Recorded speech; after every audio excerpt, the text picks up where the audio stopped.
Hello, folks. I am back with another firearms review. And yesterday I was at Oaks, Pennsylvania at a gun show. And it was a really nice gun show. And I was looking around for different products and different firearms. And I was kind of missing my 509 Tactical, my FN 509 Tactical, because I had sent it away to get some work done. But in the meantime, I remembered I still liked the way the 509 performed, the tactical version. So I decided, and this was actually by luck, I bumped into the FN 509 and FDE. I was looking actually for the 509 midsize. That is the very brand new one. The difference is uh, it holds 15 rounds and it has a shorter grip length than this one does. This one has of course, the 17 round, and it's in FDE. Uh, when I was walking around at the gun show, I saw a lot of different firearms. The 43Xs and 48 of the Glocks were just selling like hotcakes. And they actually, when I walked around one table, by the time I got back around, they had sold out. So I happened to see this one and I just said, yeah, I kind of like the 509. I like the way the tactical version was, but I would like to have something a little different. And usually when I buy firearms, will buy, let's say, maybe the HK VP9 and get the HK VP9 SK, which would be the compact size. So anything with the family of one particular firearm, I like to kind of like to expand that family uh, in their series. And I got this at a great price. I mean, on the table, this was, I believe, around 530 or 535. But the guy said, "Hey, if you really like it that much, I'm going to sell it to you for 475." So this was actually a bargain and a no-brainer. Yeah, at that, and it was really a good bargain.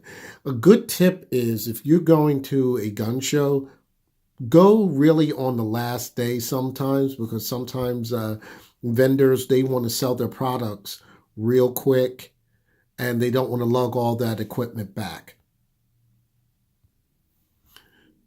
Okay, let's get into the 509 instead of me rambling on. Okay, it's going to be a 9 millimeter, which most of you know. It's a 17 round capacity, comes with two magazines. Of course, it comes with its usual things that come with the 509, the instructions and all that other jazz. It weighs 26 ounces. The barrel length in this one is going to be 4.0 inches, which I like a 4.0 inch barrel length. It's good for accuracy and so forth. And also about the barrel, this barrel is cold hammer forged. Excuse me, my apologies. This is dirty, and I'm going to clear this to let you know that this is an empty firearm, at least. Nothing in here. And it's a little dirty because I just got back from the range from shooting roughly about 500 rounds in this. Um, it is a cold hammer forged barrel. And what I like about this barrel is it's, I don't know how well you can see that with my camera acting up, but this is a recessed crown on this barrel. On the tactical, you won't be able to see that because it already has uh, it's suppressor ready. But on this, you can see it's a recessed crown the on the barrel. Which what I like about that is if you drop it, if you damage anywhere on the barrel and at this area, you won't have to worry about the metal portions interfering with your barrel as far as when the projectile comes out. Uh, Another thing I've been noticing with some manufacturers, and they are making this little rib here, this little line here that you see on the barrel, which enables for positive lockup, kind of like an internal bushing, if you will. Uh, I will break this down a little bit more. But that barrel twist rate on this is a it's a 1 in 10 right hand twist on that. Just to give you other information on this, the height on this is 5.5 inches with an overall length of 7.4 inches. And let me just break this down a little bit. It's easy to break down. Most of you know how to break these down. And you do have to pull the trigger to take off the slide on this one. I'm a big fan of dual recoil springs, going back from when the Glock 30 and the Glock 26 came out. Big fan of those dual recoil springs. Of course, here's your barrel right here. And I've mentioned it before when I mentioned the 509, as well as the Glock 43X and the 48. There's that nice little slope right here. I don't know if you can see it, which enables when the slide comes back, the slide is able to go over the barrel hood over there when it cycles. So that's a very good feature. I've noticed that a lot of manufacturers are starting to do that. Here's your usual internals that you normally see. Of course, there are your slide releases are ambidextrous. My understanding is I think Larry Vickers had something to do with that particular way those slide releases are made. Okay, I put this back together off camera just to save time, but it is in the reverse order of how you would put this back together. What I like about this firearm is I like the textures. The texture, you have this particular texture on the side. It's not too aggressive, as well as the front texture and the back texture. Now, I think on the F&S, people complained about the rough texture, and I was not a fan of the F&S. That's why I never got one or anything like that. So I decided that when they came out with this firearm with all these textures on here and the way the slide was made and everything, it made me get interested in the FN 509. FN is a really good company. I was only a fan of their FNX 45, but they really make some good products. Of course, they've done a lot of stuff with our military. Right now, I'm showing you the sights, the rear and front sights. Some people consider it a downer just because these are metal sights, but these are luminescent sights that you have to charge yourself with a flashlight or something like that. I'm not a fan of luminescent sights. You can either, for me, it has to be the night sights or plain white sights. So it doesn't make a difference with this particular fire. With the luminescent, I rather have just regular white sights or the Ameriglows or something like that. I understand that these sights, if you want to replace these for night sights, it would be the I believe the SIG number 8. I'm not familiar with their designations, but yeah, that if you want to check that out further, I believe it is SIG number 8 if you want to replace these sights. One thing I like about the sights is I don't do a lot of racking off the belt or the table, but this is there for those people who like to do that in case you have an injured arm or hand, if that's the case. What a lot of other things about this is the trigger. Now, the only negative I have about the trigger is a lot of people complain about the trigger a little bit. I'm not a fan of a hinge trigger, but I like this hinge trigger. I really hated the hinge trigger on the Smith & Wesson M&P, but just to rack this, it does. You have that little bit of take up, and then you pull. You're just meeting the wall there. You just pull, and then that's it. Your reset is going to be right here, and you hear a good, crisp, audible click. What I the thing I think they could have improved on this trigger, if you look right, if you can see it on the angle, it is curved. This trigger is kind of curved, and I would have preferred it a little flatter. That's, like I said, that's my only negative. A lot of people will have an issue with this trigger because they claim it's not a light trigger. They think that this trigger is too heavy because it's either, I think it's rated at 5 to 7 pounds, if I'm correct. But I tried a friend's gauge at the range, and this came in either like 5 or 6. So to me, this trigger isn't bad because it has that crisp pull. When you pull it, it's that crisp break I'm trying to say.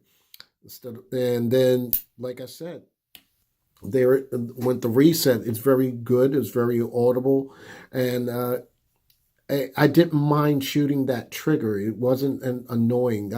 I've been so used to Glock triggers so long. Like, this is only my second, I would say, second striker fire pistol outside of Glock. I did have for a short time, a Springfield Armory XDM, and I had the Smith & Wesson M&P, and I wasn't really fond of those firearms for some reason. But between this and H&K and the Glock, I'm very happy with, and I really like the way this trigger is. Now, I'm going to leave this trigger stock. Like I said, I do have the 509 Tactical, and that trigger is going to be changed out. That's going to be changed to an Apex trigger, and that's because I'm using that as like either something like a target firearm, range toy, what have you, because it already has like the suppressor end and the two long magazines, which wouldn't be practical. So this would be my practical carry firearm. You have two 17-round magazines, and it's at a decent hand size. Another thing I like about this is standard, which is standard 1913 Picatinny rail. Here's a negative that's been going across the internet for a while now regarding the 509. As you know, we're with the MHS trials with a modular handgun system. This was put into one of the trials that didn't win. But I don't know if any of you saw the video from Tim from Military Arms Channel. Usually he has his gauntlet test, and this firearm failed on the very first test. On the very first spot is where you put the firearm in the water, submerge it, and then fire. Well, as soon as he put that in and he pulled it out to fire it, it failed immediately. And part of that is because this has not had a good reputation when it comes to being submerged in water. We're just talking water here. Some other channels you'll see where it does well, and then other channels you'll see where it does not do well when it's submerged in water. And just understand that all striker fire firearms, when they are submerged in water, they do have that ability to fail. And that's because there's this thing called hydrolock. And what it happens is when there's too much water inside the striker channel, it locks up the striker or does not allow the striker to perform properly, so it can ignite that primer on that round.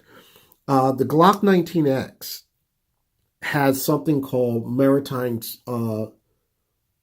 spring cups, and that allows water to channel away. And a lot of people, and for some reason, this has been really a little bit of a more susceptible to having hydrolock. HK had that a little bit on their VP9s, but it's hit or miss with them. But with this particular firearm, I've seen this passed the water test, and I've seen it failed the water test. So, in my opinion, unless you're planning to swim laps with this somewhere in a pool, or unless you're trying to do some type of commando stuff in water, this is still a very good firearm. Uh, where I live in the urban area. If you drop your firearm in a puddle, you normally, your natural instinct is to pick it up immediately. So you're not going to have that issue with having a malfunction or anything like that. I was trained that if you drop it in water, you just give it a shake and then get back to business. Hopefully, you'll do that under cover. But uh, I don't see any problems with this. I don't, as far as if you're going to be in adverse conditions or anything. Like I said, I live in a concrete jungle, so I'm not going to have that issue. It's going to be either on a sunny day, maybe a little bit of a rainy day, and right now there's a little bit of snow, but I don't plan on dropping that firearm. So for all of you that are worried about the water thing, I think it's a mute point. But that's up to you depending on where you live and what you're planning to do. Uh, and what I'm going to pretty much close out with, if you're not a fan of a Glock for some reason, or you despise the HK because they're really more into the military issues instead of the civilian, or if you're worried about that drop issue with the SIG, or if you have any other issues with, like if you don't like the hinge trigger of the Smith and Wesson M&Ps, this firearm, I would have to say, gives you a happy medium. I mean, it is flawless. I put over 500 rounds with no malfunctions. I fired this with 124 grain that whole time. Um, Usually, I like to break in a firearm with 124. And that's what I'm going back to. I used to do the 115, but I prefer to use the 124. On my 509 tactical, it didn't have any problems with 115 grain because I fired that with 115 grain. So I'm expecting this to pretty much be the same. So this is a very good firearm for what it is. It gives you a lot of features as far as the Picatinny rails, your different textures, especially you have your front serrations and rear serrations. I know there's a lot of competition out there, but I really like the FN company. I think you need to check out not just their website, but if you go on YouTube on FN America, you would see how these people are manufacturing these firearms. And some of them are first, second, and third generation family members that are working in FN. And I like to support a company like that that's an American manufacturer. Also, in closing, I want to say one other thing. If you purchase this firearm or any type of other FN firearms, you have to go to the website, check it out. Between now and March, they call it this, it's their spring event or something that's going on. If you purchase one of these firearms, you go on their website, you download the application, and what you do is you submit that in with a receipt of of what you paid for the firearm, and they will send you 3 magazines for free. It's a $180 value for 3 magazines. So that's what I'm gonna do right now. I went to the website earlier. I think that's a really good deal. I know that Springfield Armory has done something like that in the past, but they're doing it on the FN 509. I believe the I can't think of the name of it, but the other FN 57, they're doing something for that, and other firearms as well as their long guns. So if you're planning to purchase a FN, just go to the website first, check out, see which firearms fit the category, and purchase that and get yourself some extra gear. It's well worth it. Well, that's all I pretty much have, except for I forgot to show you some targets. And let me show you these. And let's start with this particular target. These were the first shots. This is roughly at 7 yards. And I'm always happy when they're around the 9 ring. I try to keep that within the 9 and the 8 ring. 7 yards. And fortunately, 2 went out. But that's just me trying to find my way. Again, 7 yards, headshots over here. And I'm still trying to keep them in the area in which I want them to. But you just have to learn how to get your finger placement on the trigger. Make sure you have the proper grip, and also you want to have to control that trigger pull. This one is a little further back. This is between 7 and 10 yards. As I was sending the target back, the problem I was having, I was hitting low, and I think I had to make an adjustment. As I think with this firearm, when the further I send the target back, I have to raise my line of sight. On the previous target, as you saw, the target is the sighting on that firearm is point of aim. So wherever you point it and you look and you kind of split the red here, split the X here, it's point of aim. The further you go back, I have to, for my shooting, I have to raise it up a little bit. So I don't want to shoot too low, and that's what you see here and how I worked with that. Same difference here. I had to apply my grip a little more because I do have a habit, if I don't grip a firearm properly, my trigger pull is going to really mess up. And I have this ongoing habit of going like this. So that's one of the things I wanted to battle and get that straightened out. Now I got a little gutsier. And I sent the target out between 10 and 15. Roughly, I think I was averaging shooting it somewhere between 12 yards and 13 yards. And again, I was shooting low in this neck area and shot off. And I tried to readjust myself as best as I could. And I was trying to raise my sighting a little better.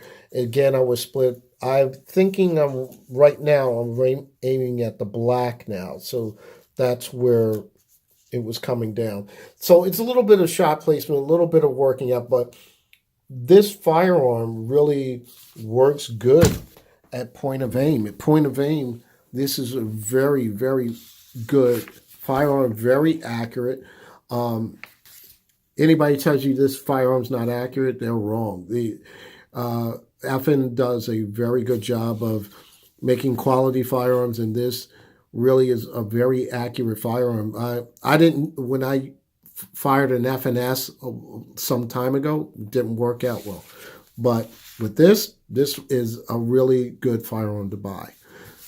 Well, that's all I have, folks. Happy shooting, #2A.